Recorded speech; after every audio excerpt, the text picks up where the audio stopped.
Dahil kulang ako sa fiber, nag-order ako ng chia seed. So, nagpapapayat ako mga sis. And hindi ako araw-araw nagpupo. Kailangan ko ng fiber para everyday ako nagpupo. So, meron ako ditong tubig.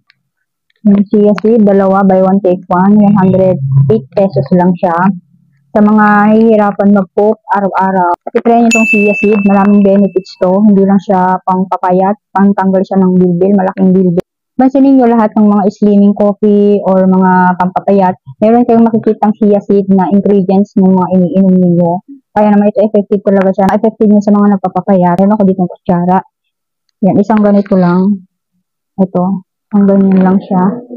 Ilagay natin dito. Pwede mong ilagay ito sa yung sa kape, kung meron ko iniinom na kape, slimming juice, pwede mo siya idagdag, at pwede mo rin itong inumin araw-araw, basta ibabad mo lang siya ng ganyan. So, ganyan yung magiging itsura niya, mga mi.